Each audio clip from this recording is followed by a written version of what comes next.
Buenas noches, iglesia, por doquiera ustedes están. Mil gracias por acompañarnos una vez más. Hoy, lunes 6 de junio, año 22. Por favor, me acompañan en orar y en pedir la guía del Señor. Padre, gracias una vez más por tu misericordia, por tu compasión para con nosotros, dándonos oportunidades y bendiciendo nuestras vidas. Señor, gracias por el versículo que hoy estamos memorizando, en donde podemos decir a nuestra alma que no olvide ninguno de los beneficios que nos has dado para bendecirte. Y son tantos, Señor. Te rogamos que tu gracia nos abrace mientras estudiamos tu palabra, que descubramos que tu palabra en sí misma tiene poder. En Cristo Jesús lo rogamos. Amén. Bien, estamos en el primer libro de Samuel, capítulo 10. El contexto histórico es que David está pasando uno de los peores momentos de su historia. Perseguido por Saúl, en total inocencia, no había hecho absolutamente nada del por qué lo acusaran. Al contrario, había hecho suficiente para convertirse en un héroe, pero con todo y eso, pues huía como el peor de los criminales. En ese contexto, el capítulo 10 y el capítulo 11, no, que va, 21 y 22, la lectura para este día. Arrancamos ya. Fue sabio huir a Gat, aplicación. Fue sabio huir a Gat. Bueno, te pregunto a vos. Imagínense, Gat es la ciudad de Goliat. Allí en Gat lo odian. Mató a su paladín, mató a su campeón y consecuentemente fue el baluarte de la derrota que sufrieron. Así que ahora se le ocurre huir a Gat, ¿sabio o no? ¿Qué piensan? Génesis dice que no, porque lo odian. ¿Y vos, Jenny? Era una estrategia. Una estrategia. Estar enfrente del enemigo sin que lo vean. O podría ser de que piensen que a ese lugar no va a ir. Sí, buen punto. En el único lugar donde Saúl no entraría a buscarle es en la tierra de Gad, porque son enemigos. Pero como estrategia no está del todo...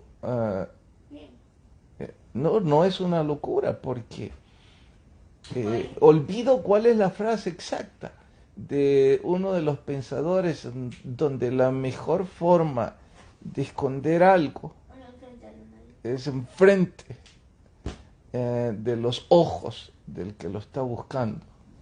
¿Por qué? Porque no se le va a ocurrir que esté enfrente. Va a entrar a buscar en cualquier rincón menos lo que esté enfrente. Bueno, el punto es este. Si fue sabio o no, nosotros quizás no estamos en condiciones, no, seguro, no estamos en condiciones de atribuirnos la razón. Algunos dirán sí, y prueba de ello es que no lo alcanzaron. Otros dirán no, fue una falta de confianza en Dios. Yo les preguntaría a los que le acusan que fue falta de confianza en Dios, ¿y usted qué hubiera hecho? Si ya no tiene para dónde huir, si esa es la última alternativa que le quedaba. Bueno, hice esta pregunta sin respuesta aparente para llevarle y llevarme a la siguiente reflexión. Cuando nosotros estamos enfrentando adversidades, Alguien dijo que en esos momentos sale lo mejor de nosotros y se descubre de qué estamos hechos. Y mi punto es este. Cada vez que hay adversidades, vamos a reaccionar al filo de la navaja. Y solo Dios y el tiempo podrán después decir si reaccionamos bien o reaccionamos mal. Porque vamos a estar precisamente al borde de un precipicio. Y quizá no vamos a reaccionar bien. De ahí la importancia de estar de la mano del Señor. Porque yo les pregunto, ¿qué fue lo que libró a David en Gat? Si ya leyeron, pero decime cómo. Porque fue donde los sacerdotes. No, en Gat. Cuando se hizo loco. ¿Qué fue lo que libró a David mientras estaba en Gat? La estrategia de hacerse pasar por un loco. ¿Verdad que sí? Absolutamente no. No, no fue eso. Eso es lo que... Pero ¿por qué decía el Señor? Porque él lo iba guiando. Porque bien pudieran haberlo matado loco. Exacto, bien pudieron. Es más, yo estoy pensando ahorita como uno de los nativos de Gat. ¡Ey, aquí está nuestro enemigo! Está loco, ¿qué me importa? Acaben con él. Pero el rey tomó una actitud totalmente inesperada, diciendo, ¿y para qué quiero otro loco? Ya tengo un montón. Llévense este de aquí. Hasta jocoso se escucha la reacción del rey. Esa es la providencia de Dios, poniendo en labios del rey indiferencia, no tomarle importancia al que mató su paladín, olvidando cualquier rencor o posición de guerra, y volverse hasta gracioso. ¿A eso se le llama providencia? Pues sí, pero yo prefiero llamarle la gracia de Dios sobre David, que es a lo que todos deberíamos acogernos cuando la adversidad viene.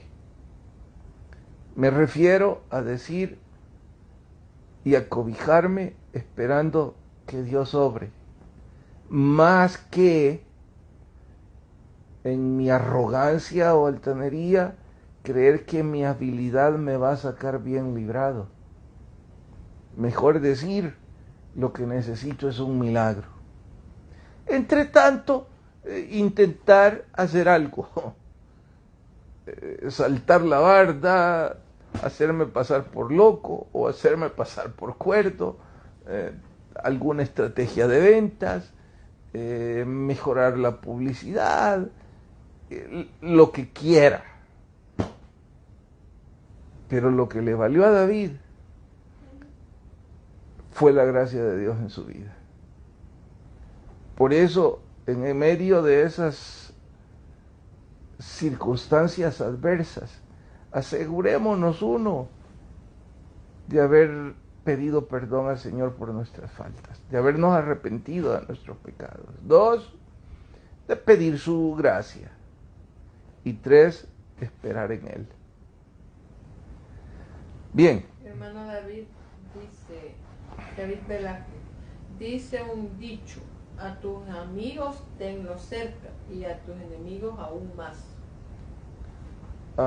Tratando, o bien, buenas noches hermano David, me imagino que está aludiendo a que fue una buena estrategia estar cerca del enemigo.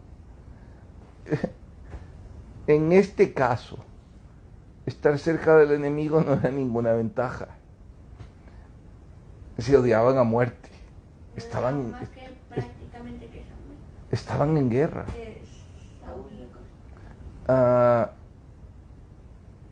Y no fue precisamente la estrategia de David.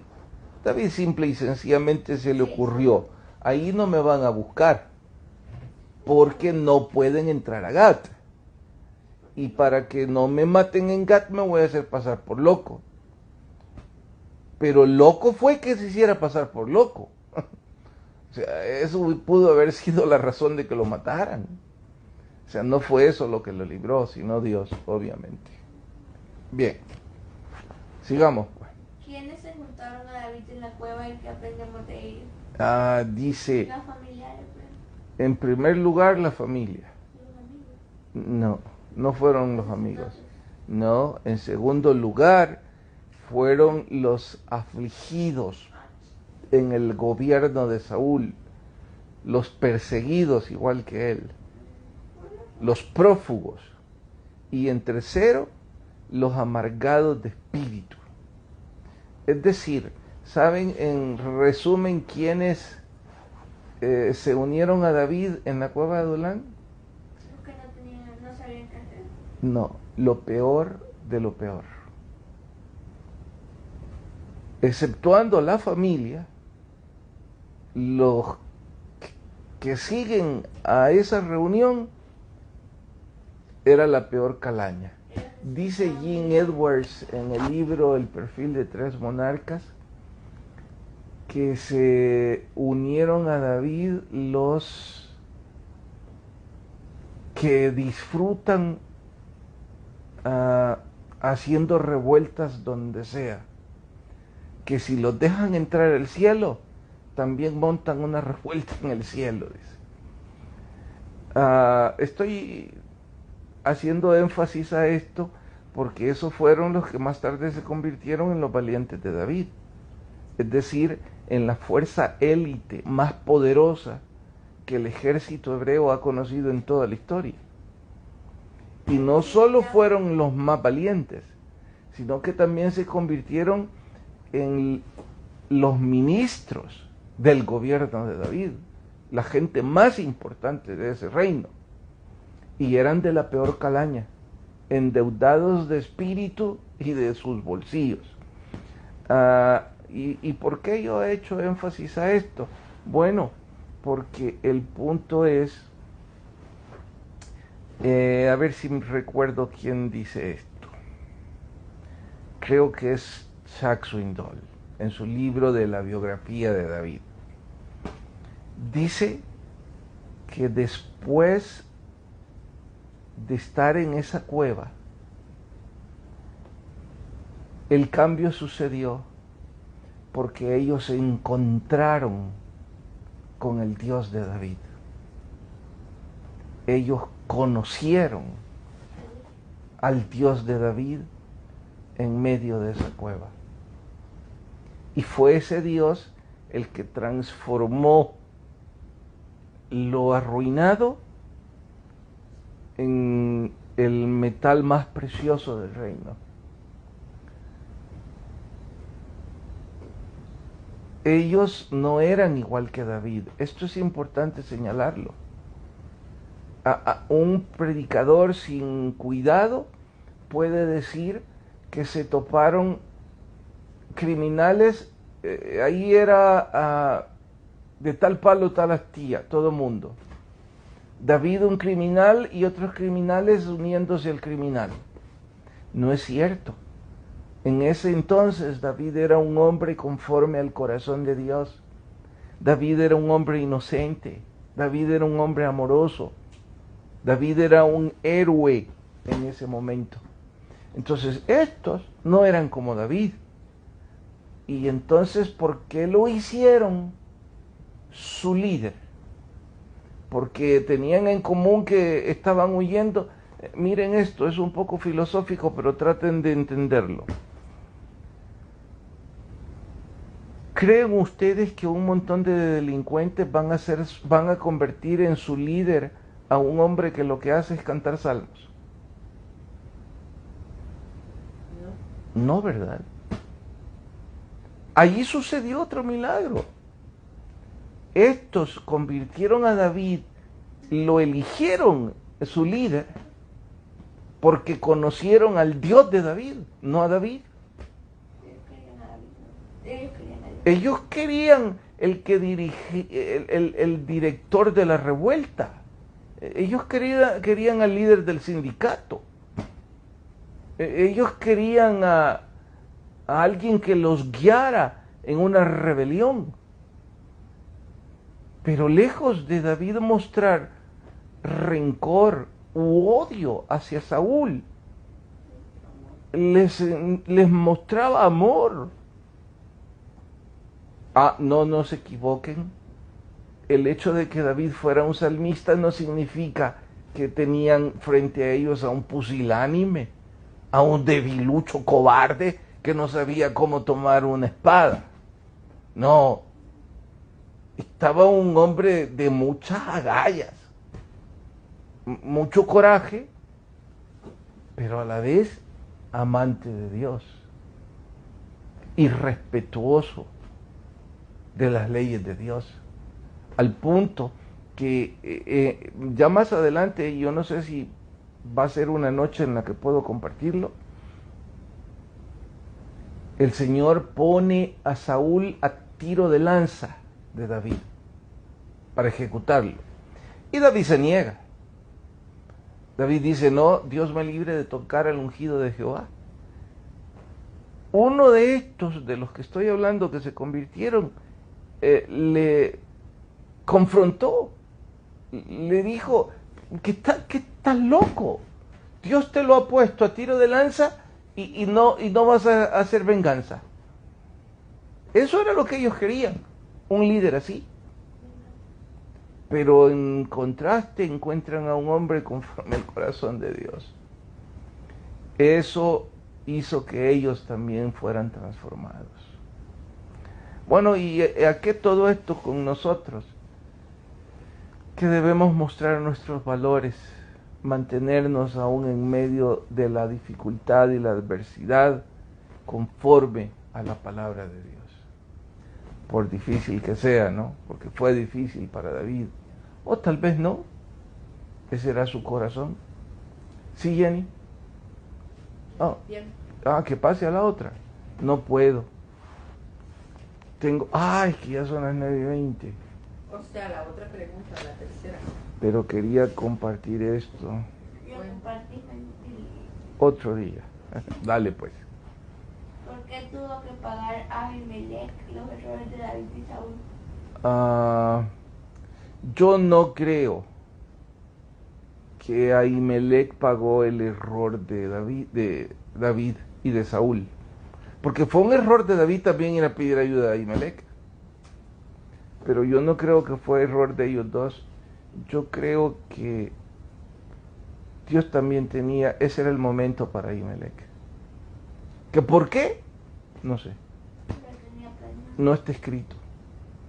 No está escrito. No estoy diciendo que fue un juicio de Dios por Ahimelech. Solo estoy diciendo que la Biblia nos enseña que nada pasa si no es voluntad del Señor. Entonces, hay algo de por medio. Y la última que vamos a hacer por cuestión de tiempo. La 4. ¿Cómo pudo Saúl ordenar la muerte de los sacerdotes? Exacto. Estaba tan lejos de Dios en ese momento que su corazón estaba totalmente perdido. En la familia nosotros bromeamos que cuando alguien se distancia del Señor, cuando alguien se distancia del Evangelio o de la iglesia, que no siempre es lo mismo, nosotros decimos: se fue al lado oscuro. Claro que haciendo eco de la especie de parodia que significa Star Wars, la Guerra de las Galaxias, de la cual me confieso un poco fanático. Ya no mucho, porque las últimas ya no mucho. Ya no la fuiste a ver. De veras, no fuimos. Que dicho sea de paso, sin hacerle promoción a dicha película, hay muchas cosas que están relacionadas con pasajes bíblicos. No es importante. Lo que es importante es que el lado oscuro es la maldad. Entonces, cuando Saúl, Caín o usted y yo nos rebelamos a la voluntad de Dios, nos pasamos al lado oscuro. Y ahí somos capaces de hacer cualquier aberración. Por eso hay que mantenernos bajo el abrigo del Altísimo y no tocar las puertas del lado oscuro, porque nos podemos sorprender de cuántas cosas horrendas podemos hacer. Bien, vamos al libro. A fin, me quedan 5 minutos, pero hoy comenzamos el libro Equipados para la Batalla de John MacArthur. Ya he dicho antes que hasta la fecha yo no he leído un libro que no haya sido edificante de MacArthur. Es un pastor con una iglesia multitudinaria, ministerios multitudinarios. Se puso no de moda, sino que su nombre dio mucho que hablar en la pandemia, porque se rebeló a las ordenanzas del gobernador en California y su iglesia no cerró nunca usaron mascarillas, nunca guardaron distanciamiento y tenía sus argumentos, y sí hubo gente que se enfermó, pero obviamente no mucho que lamentar. No estoy diciendo que yo estoy de acuerdo con sus prácticas, estoy diciendo que fue un hombre de fe, porque él argumentó que era en honor a su fe, y que no se iba a prestar al asunto político que la pandemia implicaba en ese momento, puntualmente en ese estado. Digo en California por toda la derivación de inmoralidad que la política traía consigo. Bueno, ese es el escritor de Equipados para la Batalla. Y lo primero que hace es invocar a C.S. Lewis, otro gran referente nuestro en el club de lectura. En la frase en donde Lewis dice que los demonios se sienten halagados por los materialistas y por los hechiceros. Voy a explicar quiénes son los materialistas. Los materialistas, no me voy a ir a una definición académica, voy a aplicarla. En este caso se refiere a todos aquellos que para ellos todo es la materia, todo es tangible, todo es lo que pueden tocar, ver o explicar humanamente hablando.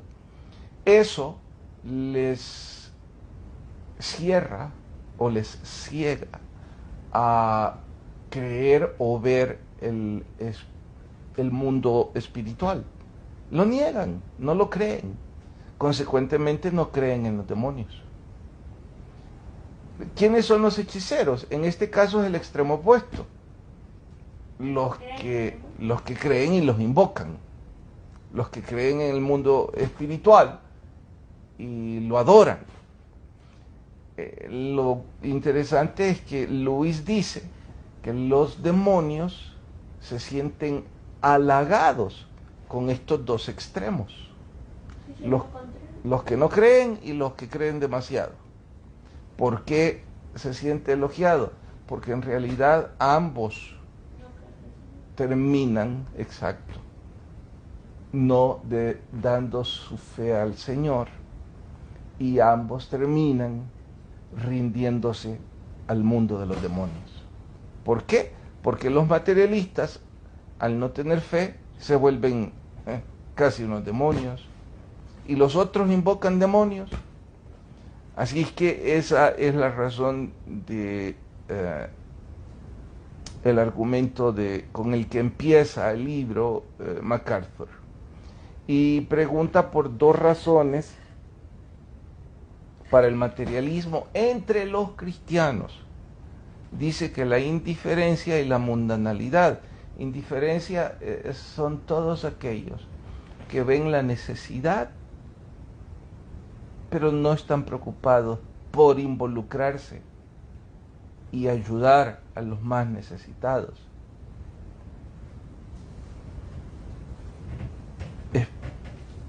Explícitamente, los que no se involucran en servir al Señor. Y la otra razón es la mundanalidad. Están tan enredados con los placeres de este mundo, pues que no pueden abrir su corazón al Señor. Bien, el tiempo ya no es nuestro amigo. ¿Ibas a preguntar algo? Así es que, como ya no es nuestro amigo y no puedo avanzar más, animarles con la última pregunta. Excesiva y enfermiza fascinación con los demonios. ¿A qué se refiere? Que hay personas que satanizan todo y todo lo quieren guiar alrededor del satanismo, al punto de que incluso las iglesias se ven enredadas haciendo campamentos y cosas contra el satanismo. La pregunta es si todo eso está bien. No, eso es como darle relevancia a Satanás y sus demonios. Que ocupe su lugar. ¿Cuál es su lugar? El que la Biblia le da. ¿Y cuál es este? Padre de toda mentira, ser de maldad. Nos enseña a detestarlo. Y pues eso es el principio del libro, que espero lo disfrutemos mucho. Bueno, mil gracias por acompañarnos. Lea su Biblia todos los días, ore todos los días, sirvamos al Señor de forma sistemática y congreguémonos. El que tenga oídos, oiga lo que el Espíritu dice a las iglesias. Buenas noches a todos.